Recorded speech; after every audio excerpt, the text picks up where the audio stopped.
जय गुरु जी। शुक्राना गुरु जी।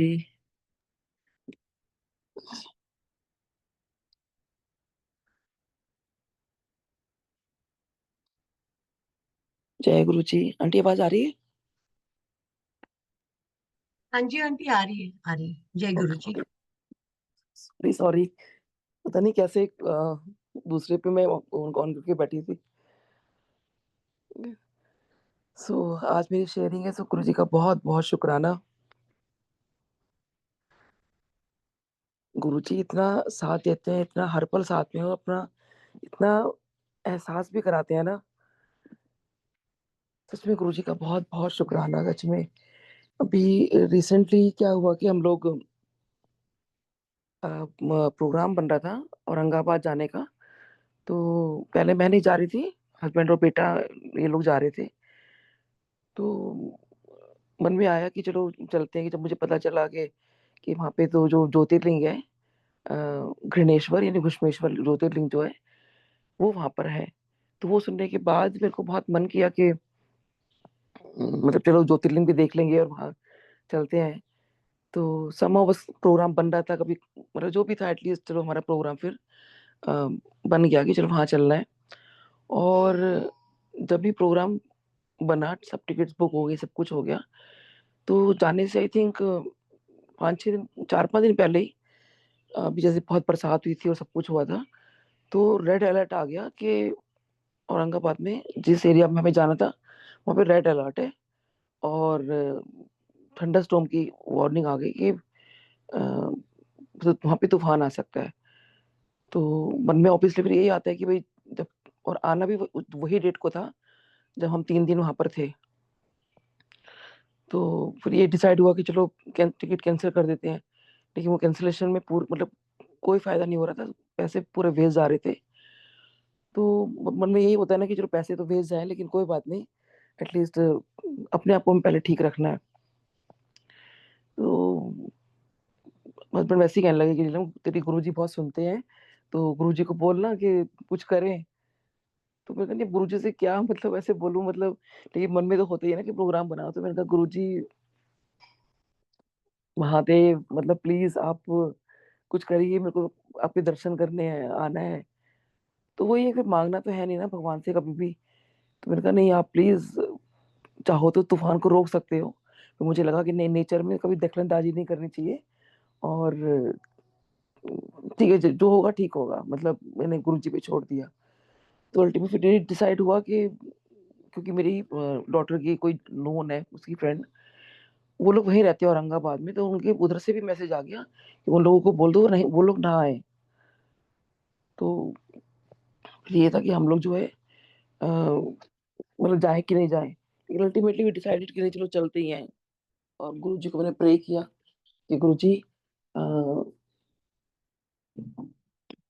प्लीज मेरे को दर्शन करने हैं, तो आप कुछ करो। तो और हम लोग वहां गए। और जब हम लोग एयरपोर्ट उतरे, जब गाड़ी में बैठे तो ड्राइवर कहता है कि आपको पता है यहाँ पे इतनी बारिश थी, इतनी बारिश थी। और मतलब बहुत मौसम खराब था, क्योंकि जब हम लोग लैंड कर रहे थे, जब उन्होंने अनाउंस किया कि हम लोग लैंड करने वाले हैं, तो उससे पहले जैसे प्लेन होता है कि बादलों के ऊपर होता है। और जिस तरफ हम लोग थे तो पूरा जो सन था वो पूरा दिखाई दे रहा था और बहुत मतलब सुंदर लग रहा था। और बहुत ही रोशनी आ रही थी, ऑब्वियसली सन को हम डायरेक्ट देख पा रहे थे। और जैसे उन्होंने कहा कि लैंड करने वाले हैं, तो जैसे ही एकदम प्लेन जो नीचे गया और उन्होंने अनाउंस कर दिया कि थोड़ा सा मतलब जैसे अनाउंस करते रहते हैं कि मौसम खराब है और ये सब कुछ है। तो मैं उस चीज की वीडियो बना रही थी और सोची मैं तब वीडियो ही बना रही थी। और काफी देर मैंने वीडियो बनाई और उसमें भी काफी टाइम लगा कि इतना डेंस बादल था, इतना डेंस बादल था। और उसमें से प्लेन जब नीचे निकल के जा रहा था और मैं भी घबरा गई कि इतना इतना टाइम कैसे लग रहा है मतलब निकलने में। फिर एनीवेज, और जब हम लोग निकल कर नीचे आए तो पूरा नीचे अंधेरा था। तो सोचिए कितना मौसम खराब था, कितने बादल थे वहां पर। और उस ड्राइवर ने भी यही कहा कि इतनी लगातार बारिश हो रही थी यहाँ पे, दिन रात बारिश हुई है और बस अभी बारिश रुकी है। और देखिए उसके बाद संगत जी की जब वो बारिश मतलब उसने कहा कि यहाँ बारिश अभी रुकी है, और जब से हम वहाँ पे थे और वापस आए हैं, मौसम ऐसे ही था जैसे अभी दिल्ली में बहुत अच्छा, मतलब दिल्ली में भी खैर बारिश हुई थी यहाँ पीछे तो, लेकिन इस वजह से मौसम है, और इतना बढ़िया मौसम, और उसके बाद फिर हम लोग वहाँ गए, पूरा हमारा ट्रिप बहुत अच्छा रहा। और फिर वहाँ पे जो ज्योतिर्लिंग है, घुश्मेश्वर इसमें लिखा हुआ है, जो घुश्मा जी के नाम से है, और वहाँ घृणेश्वर कहते हैं इसको। ज्योतिर्लिंग के दर्शन हुए, और बहुत अच्छे से हुआ। हमने वहाँ रुद्राभिषेक भी किया, और मतलब सब कुछ इतना बढ़िया था, मैं बता नहीं सकती। और उसमें जब हम लोग जा रहे थे, तो मंदिर में जब एंटर कर रहे थे, तो वहाँ पे लिखा हुआ था कि 11:30 बजे मंदिर बंद हो जाएगा, क्योंकि कुछ आरती थी, कुछ था उनका, और तो 11:15 हो चुके थे। और तो मुझे था कि मैंने कहा अरे मतलब 15 मिनट में हम कैसे करेंगे ना। तो लेकिन पता नहीं वो टाइम कैसे, मतलब आई डोंट नो जो भी था, कैसे 11:30 से पहले हमारा सब कुछ काम भी हो गया, सब कुछ हो गया। और नॉट पॉसिबल कि वो, मतलब टाइम कैसे वो, मतलब मुझे वो टाइम को बढ़ा दिया, क्या कर दिया। और अमेजिंग, मतलब शायद मेरे को बोलते हुए इतना नहीं लग रहा होगा सुनने में किसी को कि, लेकिन जब आप फील करते हो उस चीज को कि कैसे वो चीजें होती हैं, क्योंकि कि थंडर स्टॉर्म जो था, वो सोचिए कि गुरुजी ने वो टाल दिया कि हम लोगों को वहां जाना था। और ऐसे ही एक बार हुआ था, ये अक्टूबर का मंथ था, तो हम लोगों को जाना था पुरी। तो जब पुरी हम लोगों ने जाना था, तो वहां पर यही हुआ कि रेड अलर्ट था, और लेकिन सब कुछ बुक हो चुका था, सब कुछ था। तो खैर में हम लोगों ने डिसाइड किया कि चलो चलते हैं, क्योंकि कहीं एक लालच भी रहता है ना ऐसी जगह जाने का, कि नहीं भी चलो, वैसे तो देखिए सब कुछ गुरुजी का ही है, मतलब यू नो लेकिन फिर भी एक जो एक प्रोग्राम बना है, तो चलो चलते ही है। तो जब हम लोग पुरी गए, तो वहाँ भी रेड अलर्ट था। तो हमारा जो रोकने का इंतजाम किया गया था, वो बिल्कुल बीच के पास था। तो ऑब्वियसली जब हम शाम को पहुंचे, तो जाकर हम लोग बीच के पास बैठ गए, क्योंकि हमारा जो कॉटेज था वो बिल्कुल बीच पर ही था। काफी देर हम लोग बैठे रहे। उसके बाद फिर हम लोगों को लगा कि नहीं, अब थोड़ा सा चलो चलते हैं, मतलब। तो वहां जब अंदर आए, तो ना बहुत तेज हवाएं चलने लगी थी, बहुत जोर जोर की। इतनी तेज हवाएं थी कि मैंने लाइफ में कभी नहीं देखा इतनी तेज हवाएं। और लेकिन वो मौसम बहुत सुंदर लग रहा था। और फिर मैंने उसकी रिकॉर्डिंग की मैंने। और अचानक मेरे रिकॉर्डिंग करते करते मैंने देखा कि आसमान जो है बिल्कुल पिंक कलर का हो गया, और पक्षी जो है बहुत तेज उड़ रहे हैं, बहुत तेज आवाजें आ रही हैं। और लेकिन वो मौसम इतना अच्छा लग रहा था, मैं आपको बता नहीं सकती। और प्लस जो हमारे कमरे की, मतलब जो हमें मिला था, और जिस तरह से वो अ, मतलब जो, मतलब मैं बयान नहीं कर सकती वो कितना सुंदर लग रहा था वो मौसम उस वक्त। तो हम लोग गुरु जी को मैंने बहुत शुक्राना किया। मैंने कहा गुरु जी, मतलब क्या आप मेरे को दिखा रहे हो, कई बार हमारी बियॉन्ड इमेजिनेशन चीजें होती है ना, कि बहुत सुंदर कुछ लग रहा होता है, कि आप, मतलब मैं डिस्क्राइब ही नहीं कर सकती वो जो मौसम उस टाइम हुआ, या जो भी वो चीजें थी। और कि इतना इतना प्यारा, इतना अमेजिंग ट्रिप आप करवा रहे हो। और बहुत फिर मैंने वीडियो बनाई, और गुरु जी को मैं उस टाइम बैठी बैठी बहुत शुक्राना कर रही थी। वो सब आसमान में रिकॉर्ड करते करते, गुरु जी बहुत शुक्राना आपका, ये सब दिखाने के लिए, ये यहाँ सब लाने के लिए। तो खैर एनीवे उसके बाद फिर हम लोगों के फ़ोन आ गया कि आप लोग दर्शन के लिए आप आ जाओ। फिर हम लोग दर्शनों के लिए चले गए। तो उसके बाद ठीक है, फिर उसके बाद जिन्होंने हमें वहाँ इनवाइट किया था, तो उनके साथ हमारा 1 दिन छोड़ के फिर उन्होंने हमें लंच दिया था। तो फिर हम लोग लंच के लिए गए वहाँ पर। तो जब लंच के लिए गए, तो उनकी जो वाइफ़ है वो आई वहाँ पर। तो फिर वो कहती हैं कि आपको, भाभी जी कैसा लग रहा है? यहाँ पर आके कैसा लगा आपको? तो मैंने कहा नहीं, मेरे को बहुत अच्छा लगा, मुझे पूरी है, बहुत अच्छा लगा। तो कहते हैं कि आपने परसों कुछ नोटिस किया था? तो मैंने कहा परसों? कहते हैं हाँ, मौसम के लिए। तो मैंने कहा हाँ, बहुत अच्छा मौसम हो गया था, और ऐसे ऐसे बात थी। तो हस्बैंड वाइफ एक दूसरे के देखने लगे, और कहते हैं आपको पता था कि वो जो मौसम, जो पिंक बादल हुए और जो सब कुछ वो हुआ था, उस वक़्त जो है एक जो आई रिमेंबर बुलबुल नाम का जो स्टॉर्म था वो आया था और वो उस टाइम वहाँ से गुज़र रहा था। तो आपको डर नहीं लगा कि इतना तेज़ हवाएँ चल रही हैं और ऐसे कुछ करके? सो देन आई रियलाइज़्ड कि ओह माय गॉड! वो जो मौसम पिंक हुआ और वो जो मैं इतना सुंदर समझ रही थी और इतना खुश हो रही थी, तो सोचिए कहते हैं ना भगवान का शुकराना, अपने रब का शुकराना, मतलब मुझे लगता है शायद वो मैं शुकराना उस टाइम कर रही थी। तो वो जो मतलब तूफ़ान था, सोचिए हमें जस्ट छू के निकल गया, मतलब वो गुरुजी ने वो माहौल ही चेंज कर दिया उस वक़्त। और सोचिए वो मुझे 3 दिन बाद इस बात का पता चल रहा है कि जिसको मैं इतना अच्छा मौसम समझ रही हूँ और इतना खुश हो रही हूँ जिस बात पे, वो एक तूफ़ान था वो। लेकिन वो गुरुजी ने कैसे रुख मोड़ा, मतलब मेरी आँखें इतनी नम हो गई कि मेरे गुरुजी ने मेरे लिए तूफ़ान का रुख मोड़ दिया। किसी और सोचिए किसी को नुकसान नहीं हुआ, तूफ़ान जबकि वो कितना कहीं टच भी करके जाता है तो कितना नुकसान होता है। लेकिन देखिए कुछ किसी को नहीं, और वो मौसम इतना सुहावना मौसम हो गया था। तो इस बार भी मुझे वही चीज़ याद आ रही थी, मैंने कहा गुरुजी उस टाइम आपने ऐसा किया था, इस बार भी प्लीज़ कर दो। लेकिन हालाँकि खैर नेचर के लिए ऐसा बोलना नहीं चाहिए, लेकिन मन में चीज़ आती है। लेकिन मतलब मेरे पास वर्ड्स नहीं है कि मैं सच में जो गुरुजी कहते हैं ना कि मतलब आपकी सुनते हैं। और इससे पहले जो मेरे को आंसर मिला कि हमें जाना चाहिए कि नहीं जाना चाहिए, जो मेन चीज़ थी वो बता रही हूँ कि इस बार जो हम लोग औरंगाबाद गए, कि अभी उससे पहले जब जोशी आंटी की रीडिंग होती है, तो उस दिन आंटी जो है शेयर कर रहे थे सत्संग जो है। तो उस टाइम ऑब्वियसली मेरे को काफ़ी उस दिन नींद बहुत आ रही थी और मैं सुन नहीं पा रही थी, बहुत कोशिश कर रही थी। तो मतलब मैंने ऑन तो कर दिया था मैंने, और लेकिन मेरे को बहुत नींद आ रही थी। फिर मुझे लगा कि नहीं-नहीं अगर आंटी शेयर कर रहे हैं तो मुझे उनका तो ज़रूर सुनना है, ज़रूर सुनना है। और आंटी क्या शेयर कर रहे हैं, जितना देखिए मुझे सुनाई दिया। जैसे कहते हैं ना गुरुजी आपको, क्योंकि मैंने जाने से पहले ये सोचा था गुरुजी प्लीज़ मुझे इंडिकेशन जो दो कि मुझे जाऊँ या नहीं जाऊँ, क्या करना चाहिए हमें? तो मेरे को सिर्फ़ इतना सुनाई दिया कि आई थिंक जोशी आंटी ने कहीं जाना था और आंटी के मन में भी ये था कि इसे जाना है कि नहीं जाना है। तो गुरुजी ने इतना कहा कि आंटी जी अटैची पैक कर और चलो। और मेरे को देखो उसका पहले और उसके बाद फिर मेरे को नींद आ गई। सिर्फ़ इतनी ही लाइन मैंने आंटी के सत्संग में सुनी, तो मुझे लगा मैंने सत्संग में सुना है या मुझे ड्रीम आया, क्या था? तो मैंने कहा नहीं शायद आई थिंक आंटी शेयर ही कर रही थी तो यही बोला था। तो बस वही दिमाग में बस घूम रहा था कि अटैची पैक करो और चलो, क्योंकि जाना है, नहीं जाना है, जाना है, नहीं जाना है। तो कैसे देखिए, कैसे कभी कहते हैं ना कि तभी हमें सत्संग सुनने चाहिए कि कैसे मुझे आंसर किया कि चलो अटैची पैक करो, और वही हुआ। फिर अगले दिन फटाफट मैंने अटैची पैक की और इस तरह से।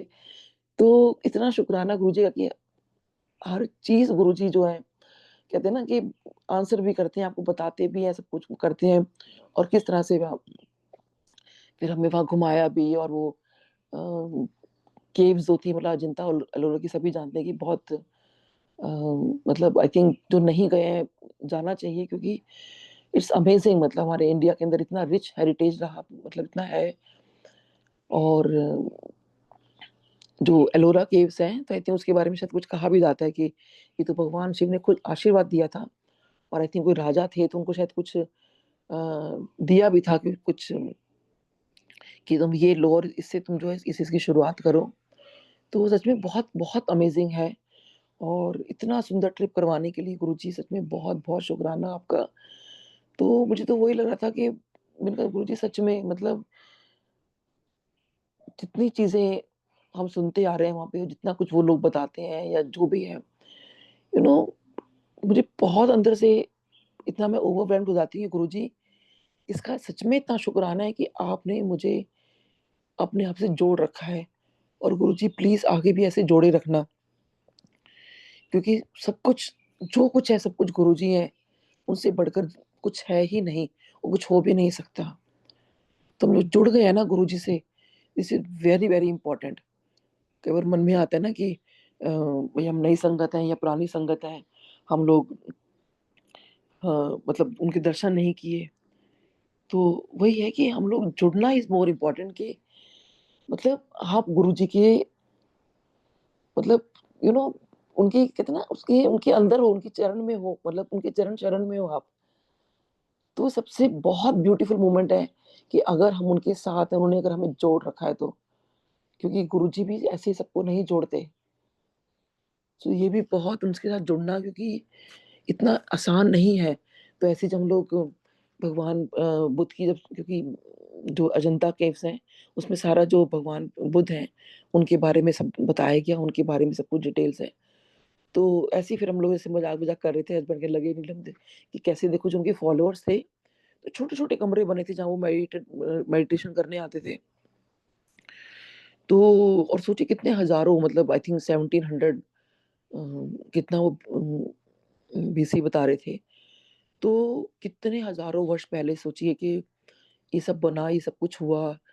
गौतम बुद्ध आए, उन्होंने अपनी टीचिंग्स हमें बताई, उन्होंने के लोगों ने फॉलो किया और कैसे छोटे-छोटे कमरे होते थे। मतलब मुझे तो वहाँ अंदर बैठ के भी थोड़ा-सा घबराहट होती थी, इतना अंधेरे वाले कमरे और वहाँ पे देखिए वो तपस्या कर रहे हैं, उनकी जो टीचिंग्स है उनको फॉलो कर रहे हैं।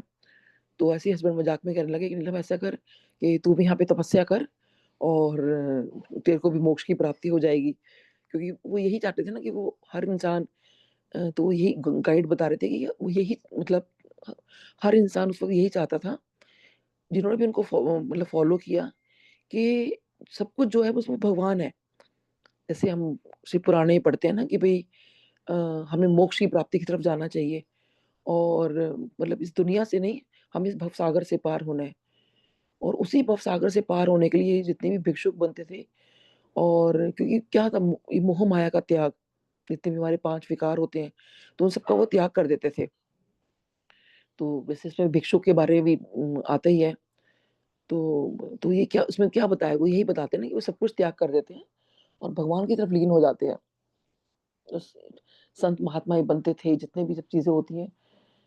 तो जब मज़ाक में मेरे को ऐसे बोलने लगे कि तो मैंने कहा कि मैं इतना मेरे मन से मैंने कहा गुरुजी बहुत शुकराना, you know it's not about कि भई हमें किसी के फॉलोवर बनना है या क्या बनना है।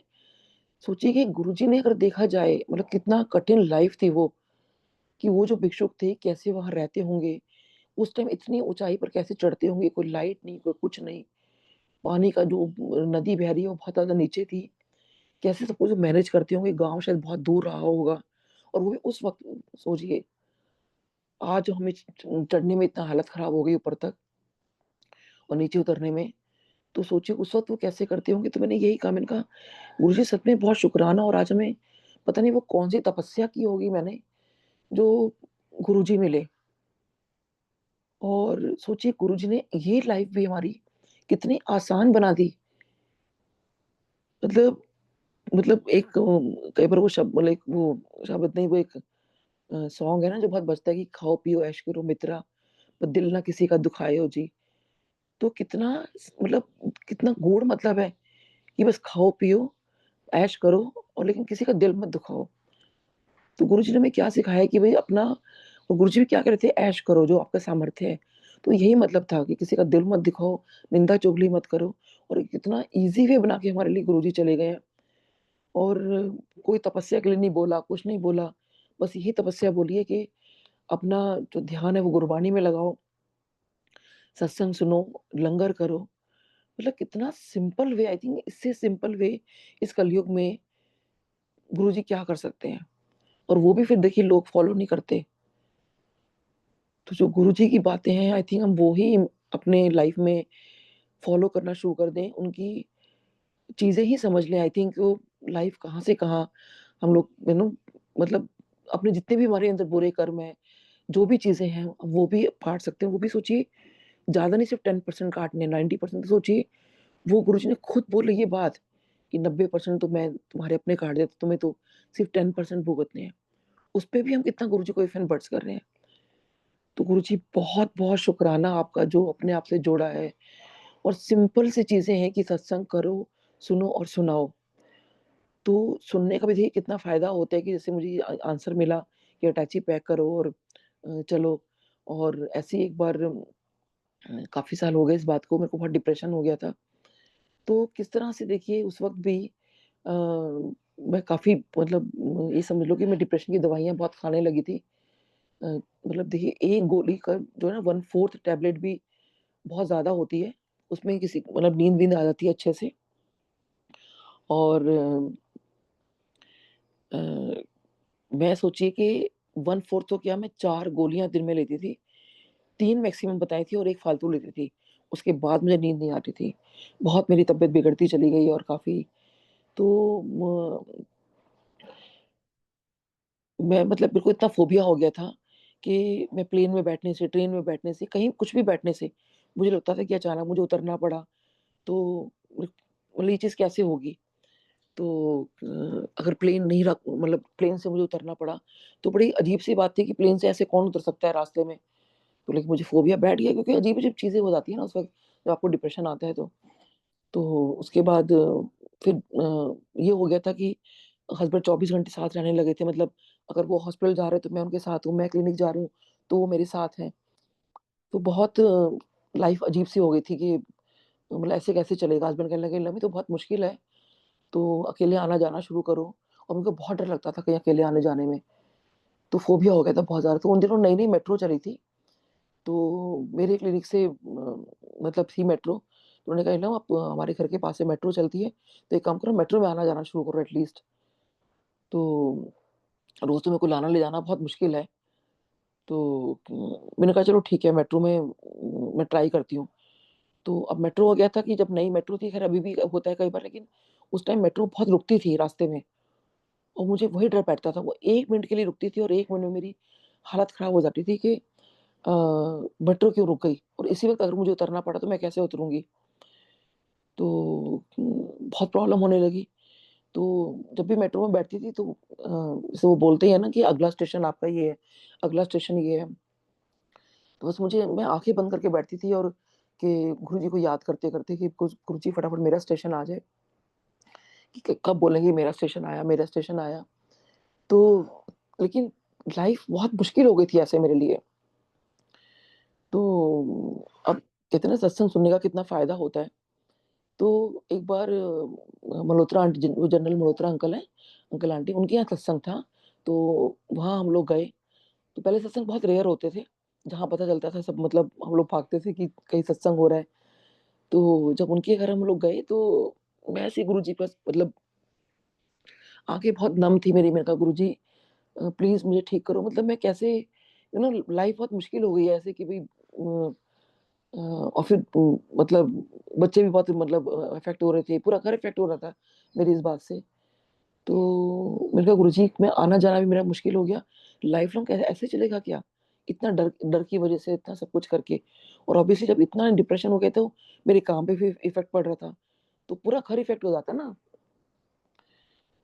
तो मैं आँखें बंद करके बस गुरुजी से प्रे कर रही हूँ और एकदम से कोई बहुत मधुर आवाज़ आती है गाने की। तो मैंने कहा माय गॉड कितना सुंदर गा रहे हैं ना, लेकिन ये कौन है जो गा रहे हैं? तो कुछ नहीं पता कि मतलब कौन है, क्या है? और मैं आँखें बंद करके वो एन्जॉय कर रही हूँ, मतलब जो भी वो आंटी अंकल गा रहे थे। शायद कोई संगत आई होगी, तो उनको गाने के लिए बोला गया होगा तो वो गा रहे थे, शायद वो कोई सिंगर होंगे। पर उस टाइम पे मैंने सोचा, मैंने कहा मेबी कोई आए होंगे और मुझे नहीं पता वो कौन थे, और मैं आँखें बंद करके बैठी हूँ और अचानक से एकदम से मेरे कानों में आवाज़ आती है कि अगला स्टेशन आपका, मतलब तो जैसे ही मेरे कानों में लाइन पड़ी और मेरे को एकदम घबराहट शुरू हो गई बहुत ज़्यादा। तो मैंने कहा ये मेरे को कानों में कैसे आवाज़ आ रही है कि अगला स्टेशन आपका? तो मतलब यहाँ पे मुझे कुछ प्रॉब्लम हो रही है क्या? कि मुझे मेट्रो की आवाज़ यहाँ पे कैसे आ रही है? और मतलब देखिए कितनी कितनी देर थी कि अगला स्टेशन आपका, इसमें मेरी हालत एकदम ख़राब हो गई और एकदम से फिर आगे आवाज़ आती है कि अगला स्टेशन जो है, अगला गुरुजी का मंदिर है, यहाँ पे दरवाज़े जो हैं चारों तरफ खुलेंगे और चारों तरफ से ही ब्लेसिंग्स ही ब्लेसिंग्स हैं। तो मैंने कहा ये आवाज़ किसकी और ये सब किसने बोला? अगला स्टेशन गुरुजी का मंदिर है। तो मैं फटाफट गई फिर जहाँ पे किसने बोला एकदम से, तो वो जो आंटी अंकल जो अंकल ये बात बोल रहे थे, तो शम्मी नारंग अंकल और डॉली नारंग आंटी वहाँ पर आए हुए थे जो सत्संग शेयर कर रहे थे और उससे पहले वही लोग गा रहे थे। तो उनको गुरुजी कह रहे थे ब्रीफ़केस था उनके पास कि जा अपना तबला लेकर आ जा। तो वो ब्रीफ़केस लेके नॉर्मली चलते हैं अपने साथ और उसपे वो ताल देते हैं मतलब क्लैप करते हुए। अब क्योंकि वो मेट्रो आई थी, तो मेट्रो के अंदर जो वॉइस है वो शम्मी नारंग अंकल की है, तो ऑब्वियसली ये चीज़ उन्होंने वैसे नहीं बोल के ऐसे बोली। तो सोचिए कि अब अब वो भी नहीं जानती मेरे को तो, लेकिन सत्संग सुनने से ये हुआ कि जब मैं मेट्रो में अगली बार बैठी और जब उन्होंने मतलब ये बोला कि अगला स्टेशन, तो मेरे दिमाग में बस वही गूंजता रहा, अगला स्टेशन गुरुजी का मंदिर है और इसमें ब्लेसिंग से दरवाजे खुलेंगे, गुरुजी की ब्लेसिंग से। और ये सोचते सोचते कब मेरा स्टेशन आ जाता था मुझे पता नहीं चलता था। और सबसे बड़ी बात ये हुई संगत जी कि मेरी जो वो दवाइयाँ थी, वो सत्संग सुनने के बाद, क्योंकि वो घबराहट जो थी, मुझे मेट्रो में बैठते ही ज़्यादा होती थी, धीरे-धीरे वो घबराहट भी खत्म हो गई और मेरी दवाइयाँ एकदम से छूट गईं। कहाँ देखिए किसको कहा जाता है कि जब भी आप ऐसी दवाइयाँ लेते हैं, तो हमेशा टेपर करना चाहिए, और मेरे को अचानक से ही मेरी सब दवाइयाँ एकदम से छूट गईं। तो देखिए गुरुजी ये ठीक करने के आप तरीके देखिए, क्योंकि कैसे वो चीज़ें अपने भक्त के लिए करते हैं, अपने जो भी उनके सानिध्य में, मतलब खैर भगवान तो देखिए सबके लिए कर रहे हैं। लेकिन जैसे गुरु मतलब बस ये है कि जो गुरुजी कहते हैं हमें वो मानना चाहिए। तो मैं उनको यही कह रही थी हस्बैंड को कि हमें तो गुरुजी मिल गए, तो मुझे ये सब तपस्या करने की ज़रूरत ही नहीं है, क्योंकि तपस्या तो शायद मैं इस जन्म में मैंने कर ली होगी, लेकिन हाँ, इस जन्म में जो मेरी तपस्या है और जो भी संगत है जो उनसे जुड़ रही है, उनकी तपस्या बस यही है कि जो गुरुजी जैसा चाहते हैं, हम वो वैसा करें। यानी उनके कहे रास्ते पे जो हम चलें। जैसे गुरुजी ने कहा कि गुरबानी से जुड़ो, तो हम वाक़ई गुरबानी से जुड़ें। क्योंकि कल ही मैं एक सत्संग में गई थी, वहाँ पे काफ़ी ओल्ड संगत आई हुई थी। तो बाय चांस वहाँ पे एक डिस्कशन एक हो गया कि जो गुरबानी है, जब जो एक्चुअल गुरबानी जो मतलब गुरुजी के टाइम हम लोगों ने सुनी है, जब वो कहीं पर नहीं चल रही होती ना, तो कई संगत जो ओल्ड संगत है वहाँ से उठ के चली जाती है या उनको अच्छा नहीं लगता। तो तो ये व्यूज़ हो गया कि जो भजन चलते हैं वो चलने चाहिए कि नहीं चलने चाहिए।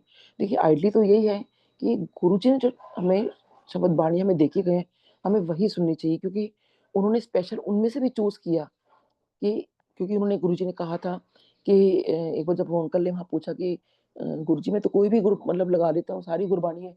तो गुरुजी ने क्या कहा था कि उनको कहा कि नहीं, मैं इसलिए चूज़ कर रहा हूँ कि मुझे पता है कि मेरी संगत किससे कनेक्ट होगी।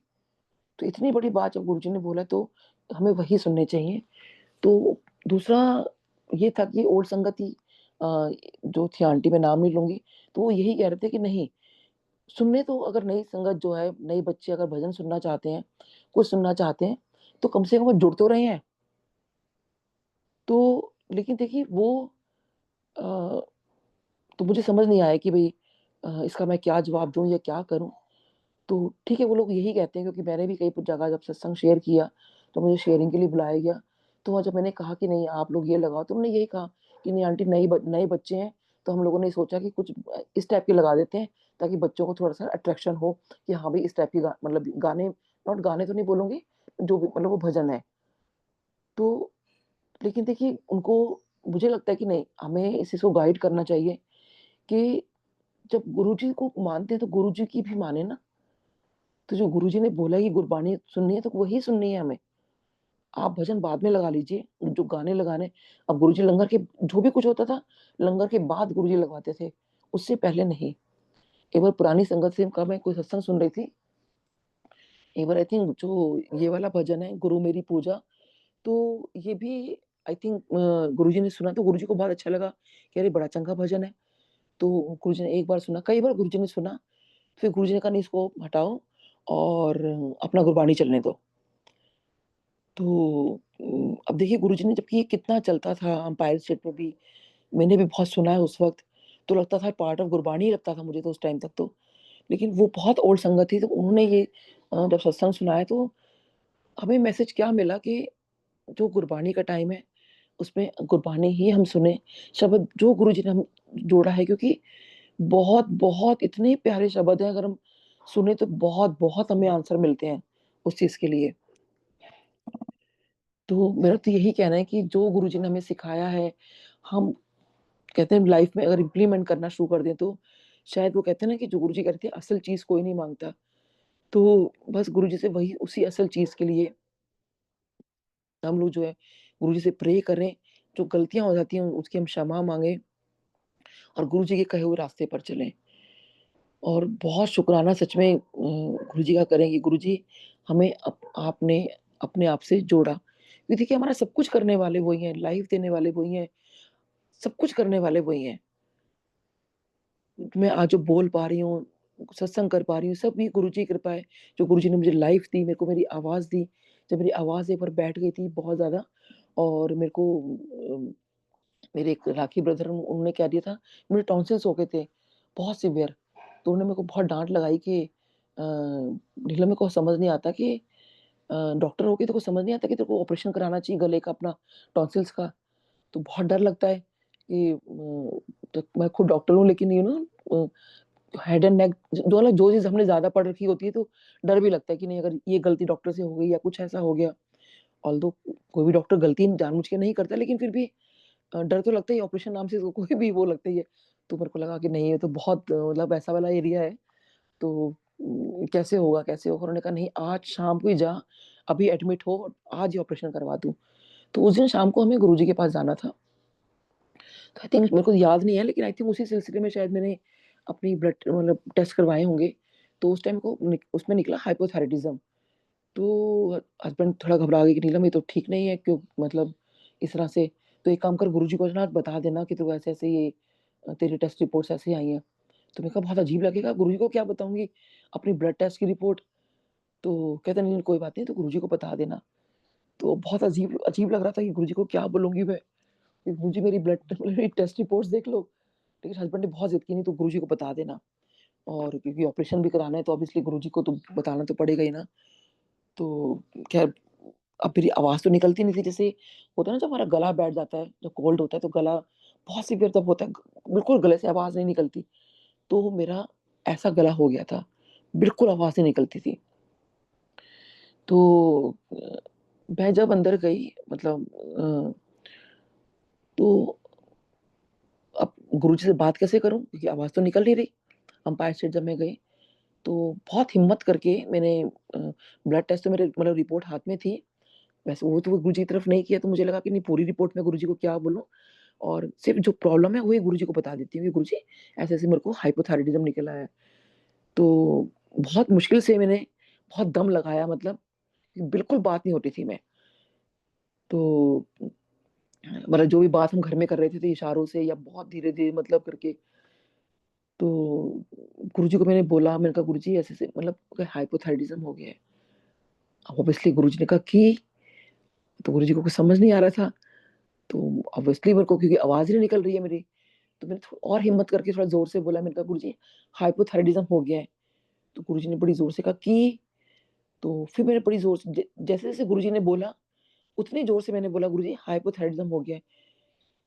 तो फिर गुरुजी ने बड़ी ज़ोर से बोला कि मतलब मैं तो बहुत स्लो बोल मतलब लो उसमें बोल रही हूँ। गुरुजी ने बहुत ज़ोर की बोला कि तो जितना ज़ोर से गुरुजी ने बोला, तो जो-जो गुरुजी के बोलने के लेवल थे, उसी लेवल पे मैंने गुरुजी को आंसर किया। तो मैंने कहा गुरुजी और जो गुरुजी ने लास्ट में बोला कि बड़ी ज़ोर से कि तो मैंने कहा गुरुजी हाइपोथायरायडिज़्म हो गया है। बड़ी ज़ोर की मैंने बोला। तो गुरुजी कहते चल जा। तो मेरे को लगा कि अरे! गुरुजी ने तो कुछ कहा ही नहीं मेरे को। मतलब मुझे मन में आता है ना गुरुजी कुछ उपाय बता देंगे, कुछ कर देंगे या कुछ बोलेंगे। गुरुजी कहते चल जा। तो मैं आगे गई तो सिंगला अंकल खड़े थे तो मैंने अंकल से बोला, मैंने कहा अंकल मैंने ऐसे-ऐसे गुरुजी से बोला कि मेरे को ऐसे तकलीफ है, ऐसे-ऐसे प्रॉब्लम बताई। कहते गुरुजी ने क्या बोला आपको फिर? कहते मैंने कहा गुरुजी ने बोला चल जा। तो कहते आंटी तू बस जा, वो बीमारी को बोल दिया चल जा। अब बस आप मतलब ऐसे करके वो ये चलो मतलब आप भी। एंड सडनली आई रियलाइज़ संगत जी कि मैं जो अंकल से बात करी मैंने सारी, कि मेरी आवाज़ वापस आ गई। तो सोचिए और वो दिन है और आज का दिन है, तो मेरे को मैंने कोई ऑपरेशन नहीं कराया, कुछ नहीं करवाया और देखिए मैं उसी आवाज़ में आपसे आज बात कर पा रही हूँ, जो गुरुजी ने मेरी उस वक़्त आवाज़ खोली थी। तो कैसे देखिए गुरुजी ने वो 3 बार मेरे को 3 या 4 बार जो भी बुलवाया, आई थिंक 3 बार बुलवाया था। बहुत ज़ोर से मतलब जब लास्ट में बोला कि और फिर जब मैंने वापस आके टेस्ट करवाया तो कोई हाइपोथायरायडिज़्म नहीं था। तो सोचिए कैसे सिंपल वे हैं गुरुजी के, कि कितना मतलब वो मेरे को वहाँ तेज़ बुलवा के मेरी आवाज़ खोल दी सोचिए।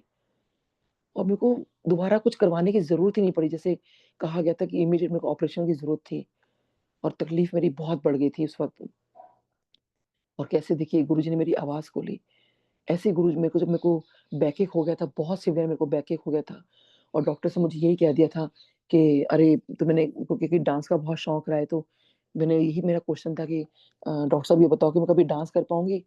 वो हँसने लगे, कहते डांस कर पाओगे? ज़िंदगी में चल पाओ यही गनीमत है। डांस तो ज़िंदगी भर के लिए आप भूल जाओ। तो ऑब्वियसली जब डॉक्टर्स ने बोला कि चलना मेरे लिए मुश्किल था, सोचिए। और जब यहाँ गुरुजी के यहाँ देखिए बड़े फंक्शन में सबको पता है कि डांस गुरुजी कितना करवाते थे। तो मैंने कहा लो, जब लाइफ में वो वक़्त आया कि जहाँ मैं खुल के डांस कर सकती थी और तभी मेरा डांस बंद हो गया। तो 2005 का मुझे याद है इवनिंग थी और 2006 अब आने वाला था।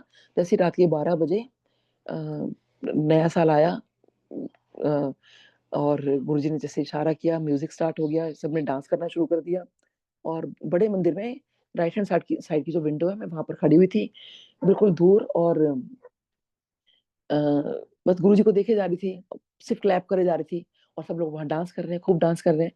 और मैं कह रही हूँ कितना एन्जॉय कर रहे हैं ना। और मैं भी मतलब हो रही तो खूब डांस करती वहाँ पर, लेकिन मेरे को तो मना ही कर दिया डॉक्टर्स ने। और मतलब कहा ना कि धक्का-मुक्का भी नहीं लगना चाहिए आपको, तो बहुत ध्यान रखना अपना। और क्लिनिक जाने का भी ये था कि क्लिनिक जाने के लिए भी उन्होंने कहा कि अगर आपको पेशेंट देखने हैं, तो आप पेशेंट देखो, लेट जाओ, अपने वहाँ बेड लगा लो, लेट जाओ, फिर पेशेंट देखो, फिर लेट जाओ। तो सोचिए बीइंग अ डेंटिस्ट कितना मुश्किल, किसी के लिए कितना मुश्किल होगा वो काम। देखिए अगर आपको लेटना पड़ रहा है, फिर आप पेशेंट देख रहे हो और फिर आप लेट रहे हो, और जब लेटने के बाद अगर रेस्टिंग फेज़ में आते हो, तो उठना बड़ा मुश्किल है। और सोचिए डेंटल का काम कोई ऐसा नहीं है कि खाली आपको दवाइयाँ लिखनी है, आपको मुँह के अंदर काम करना है विथ फुल कंसंट्रेशन। तो बहुत लाइफ़ मेरी ऐसी हो गई थी। तो अब लेकिन गुरुजी को मैंने कभी नहीं कहा कि मैं हालाँकि मैं बेल्ट वेल्ट लगा के जाती थी, तो गुरुजी ने भी मेरे को देख के कभी कुछ नहीं कहा, "अभी ये क्या हुआ है? कैसे है?" तो वैसे तो गुरुजी मेरे से कभी कुछ पूछ भी लेते थे, ना हमेशा नाम पूछते थे, लेकिन अ, कुछ कहा नहीं ऐसे। तो मैंने भी गुरुजी से कुछ नहीं कहा कि गुरुजी, मतलब मुझे लगता था गुरुजी से क्या बोलूँ, गुरुजी कमर में दर्द है। तो मैंने कहा नहीं ऐसा कुछ नहीं, कोई बात नहीं। तो अब मैं गुरुजी की तरफ देख रही हूँ, सोचिए, अब गुरुजी और मेरे में बीच में एकदम से कोई रास्ता-सा बन जाता है। और जैसे संगत, मतलब अ, ख़ैर वो रास्ता कैसे बना, क्या था, वो तो गुरुजी की कृपा है। और मेरे को गुरुजी ने एकदम से देखा उस रास्ते से और एकदम से इशारा किया कि आके डांस करो। तो मुझे समझ नहीं आया, मैंने अपनी फ्रेंड को बोला कि तेरे को बोल रहे हैं शायद, क्योंकि मुझे तो पता है मैं तो डांस कर नहीं सकती, मैं तो मतलब ज़रा-सा भी धक्का भी नहीं लग सकता मेरे को, तो मतलब तो बहुत दिक्कत हो जाती। बहुत मतलब सीवियर सोचिए, जब उन्होंने कहा था कि चलना भी गनीमत समझना अपनी लाइफ़ में, अब इतनी प्रॉब्लम आपको हो चुकी है। तो फिर गुरुजी ने मेरे को इशारा किया कि आके डांस करो। तो मैंने इशारे से पूछा, मैंने कहा गुरुजी मैं? तो फिर गुरुजी ने फिर ऐसे करा हाथ से इशारा कि आके आट के डांस करो। तो फिर मैंने कहा गुरुजी मैं? तो वैसे गुरुजी ने अपने हाथ, मतलब माथे पर ऐसे हाथ में हाथ ऐसे करते हैं ना कि समझ नहीं आती, तो ऐसे किया 2 बार। और जब बड़ा कस के मेरे को ऐसे बोला ना गुरुजी ने, और संगत जी मैं और मेरा बेटा, देखिए रास्ता पहले ही गुरुजी बना चुके थे उस रास्ते से, क्योंकि गुरुजी तक पहुँचना वो भी बड़े फंक्शन में, वो भी इस वक़्त तो सारे डांस कर रहे हों। और कैसे भागते मतलब आई मैं और गुरुजी के आगे, इतना डांस किया मैंने उस दिन कि मैं आपको बता नहीं सकती। और वो डांस मैंने कितना किया कि उस टाइम शायद मुझे रियलाइज़ नहीं हुआ कि मैंने कितना डांस किया, और वो मुझे अभी पैंडेमिक टाइम में मुझे पता चला। तो मैं ऐसे ही गुरुजी को कहती हूँ, मैंने कहा गुरुजी सबकी फ़ोटोग्राफ्स ना आपके सामने हैं, मतलब आ रही हैं पुरानी-पुरानी संगत की। मतलब मैं भी आपके पास कितना बैठती थी, कितनी आपसे बात की, कितना वहाँ पे मंदिर जाती थी, एक भी कोई फ़ोटोग्राफ नहीं है आपके साथ मेरी। मतलब कोई भी कोई वीडियो नहीं आ रही, सब आ रहे हैं, मैं ही नहीं आ रही, मैं ही नहीं आ रही। तो लेकिन मैं कहा चलो कोई बात नहीं। तो और सोचिए वो भी कहते हैं ना गुरुजी इच्छा पूरी कराते, तो नए तभी स्टेटस वगैरह नए-नए थे, ना देखने आते थे, ना समझ आता था इनका। उस दिन पता नहीं क्या हुआ कि अचानक मैंने कैसे किसी के स्टेटस देख लिया, मैंने क्या किया, तो किसी ने वीडियो लगाई हुई थी और सोचिए उसमें मैं डांस कर रही हूँ, वही जब जो गुरुजी ने मेरे को ठीक किया था जिसमें। और मैं एकदम हैरान, मैंने अपने बेटे को पहचाना एक्चुअली। तो फिर मेरे को बेटे ने कहा, "मम्मी मेरे को पीछे आप ही तो हो ये।" तो उसके बाद फिर बेटे ने वो यूट्यूब पे वो ढूँढा और उसमें वो काफ़ी लंबी फिर वीडियो थी, क्योंकि जब हम लोग उस टाइम पे डांस कर रहे थे, फिर उसके बाद काफ़ी देर के बाद फिर शायद आज्ञा मिली होगी, तो फिर वो लोग इसमें आज्ञा लेके भी जा रहे हैं और मैं डांस किए जा रही हूँ, किए जा रही हूँ, किए जा रही हूँ। तो आज मेरे को रियलाइज़ हुआ कि ओह माय गॉड! मैंने इतना डांस इतने लंबे टाइम तक वो डांस किया था। तो सोचिए वो गुरुजी ने डांस करवा के, और संगत जी वो दिन है और आज का दिन है। मतलब एक मतलब मेरी वेट की वज़ह से थोड़ा बहुत कभी वैसा दर्द हो जाता है। लेकिन वो जो डॉक्टर्स ने बोला था ना, मैं फिर कभी डॉक्टर के पास उस चीज़ के लिए मैं गई। जैसे टॉन्सिल्स के लिए मैं दोबारा नहीं गई, या मतलब वो गुरुजी ने ठीक कर दिया। ऐसे ही मेरे को गुरुजी ने मेरा बैकएक ठीक कर दिया, महज़ एक डांस करवा के। तो सोचिए इतने अच्छे गुरुजी जो सिर्फ़ सिंपल तरीकों से हमें ठीक कर देते हैं, कहाँ मिलेंगे? तो संगत जी उसमें यही कहती हूँ, बहुत-बहुत शुकराना। सत्संग तो बहुत है, मैं तो करती चली जाऊँगी। इतनी कृपा है गुरुजी की, बस हम गुरु से जुड़े रहें। जो उन्होंने हमें सिखाया है, जो हमें वो चाहते हैं हम सीखें, तो बस उनकी कहे रास्ते पे हम चलते रहें। और कई बार ये होता है कि मन में बहुत सारी चीज़ें आती हैं, कि वो जैसे कल मैं पुरानी संगति में ही थोड़ा-सा वो हो गया कि ऐसा होना चाहिए। कहते हैं क्या फ़र्क पड़ता है अगर भजन सुन लिए तो? दोनों चीज़ें जब चल रही थी, तो बस मैंने अंदर से प्रे किया। मैंने कहा नहीं गुरुजी, जो बेस्ट हो, हम सबको भी आप बुद्धि दो, कि आगे आने वाली जनरेशन को भी हम अच्छे से उनको ठीक से बता पाएँ कि एक्चुअल में वो क्या है। कि उनको ये कहना था कि गुरुजी उनको समझा देंगे, गुरुजी उनको ऐसे कर लेंगे। तो आई थिंक मुझे लगता है कि नहीं, पुरानी संगत जितना इस बात को शेयर कर सकती है कि जो गुरुजी हमें समझा के गए हैं, कि वो हम आगे मतलब आने वाली जनरेशन को समझाएँ और बताएँ कि गुरुजी के टाइम हमें क्या होता था। बाकी तो देखिए गुरुजी, हम समझाने वाले कोई नहीं होते, वो तो समझाने वाले गुरुजी हैं। बट एटलीस्ट हम लोग उन चीज़ को गाइड कर सकते हैं, क्योंकि अगर गुरुजी ने ये बात बोली है कि सत्संग, कई संगत को बोला ना कि सत्संग सुनाओ, सुनाया करो। तो आई थिंक वो यही, ताकि जो आने वाली जनरेशन है उनको पता चल सके। तो देखिए जितनी भी हम ये केव्स देख कर आई हूँ, या जो भी वहाँ पे स्क्रिप्चर्स हैं, जो भी चीज़ें बनी हैं, या जो भी हम भगवान के बारे में हमें पता चलता है, तो वो छोड़ के गए तभी तो हमें पता चला ना। अगर उस टाइम के देखिए गुरु नानक देव जी के, या साईं बाबा के, या जितने भी महापुरुष जो संत आए, जीसस क्राइस्ट हो गए, प्रॉफेट मोहम्मद हो गए, जितने भी आप किसी भी धर्म के को लगा लो, उस वक़्त ही अगर वो सत्संग सोचिए सब चुप लगा जाते, या हमें ना पता चलता, तो क्या हमें पता चलता? अब देखिए जीसस क्राइस्ट को तो देखिए सूली पे चढ़ा दिया गया था। उस टाइम के उन लोगों ने सोचा कि वो क्या कर रहे हैं वो लोग। लेकिन जो उनकी टीचिंग्स थी जब बाद में सामने आई, तो आज भी देखिए पूरा वर्ल्ड उस चीज़ को मानता है। तो वही है कि वो टीचिंग्स जो उनके उस टाइम के जो फॉलोअर्स थे, उन्होंने आगे उसको फॉरवर्ड किया ना। तो आई थिंक इसीलिए जो संगत, पुरानी संगत है, आई थिंक उनका ये आई थिंक फर्ज़ भी है, रिस्पॉन्सिबिलिटी भी है कि वो जो हुआ है उस वक़्त ऑब्वियसली वो मतलब आई थिंक सभी संगत जो सही बोलती है। तो जो-जो चीज़ एग्ज़ैक्टली वहाँ हुई, बस वही उस चीज़ को बताएँ, ताकि आने वाली संगत जो है उसको प्रॉपर फ़ॉलो कर सके, और उनको वो प्रॉपर वो गाइड कर सकें। बाकी तो देखिए वो जो लगन लगती है वो तो गुरुजी लगाने वाले हैं। तो इसके साथ ही बहुत-बहुत शुकराना गुरुजी, अपने आप से जोड़ने के लिए, अपने अपने आप से लाइक, मतलब मेरे को, मैं बता नहीं सकती कि मैं कितना अच्छा फ़ील कर रही हूँ इस बात को, मतलब कि गुरुजी मैं आपसे जुड़ी हुई हूँ। गुरुजी हमेशा ऐसे ही जोड़े रखना, और गुरुजी, और कोई बोलने में त्रुटि हुई तो उसके लिए माफ़ी। जय गुरुजी, शुकराना गुरुजी। हम मंत्र जाप करेंगे और फिर आरती। जय गुरुजी।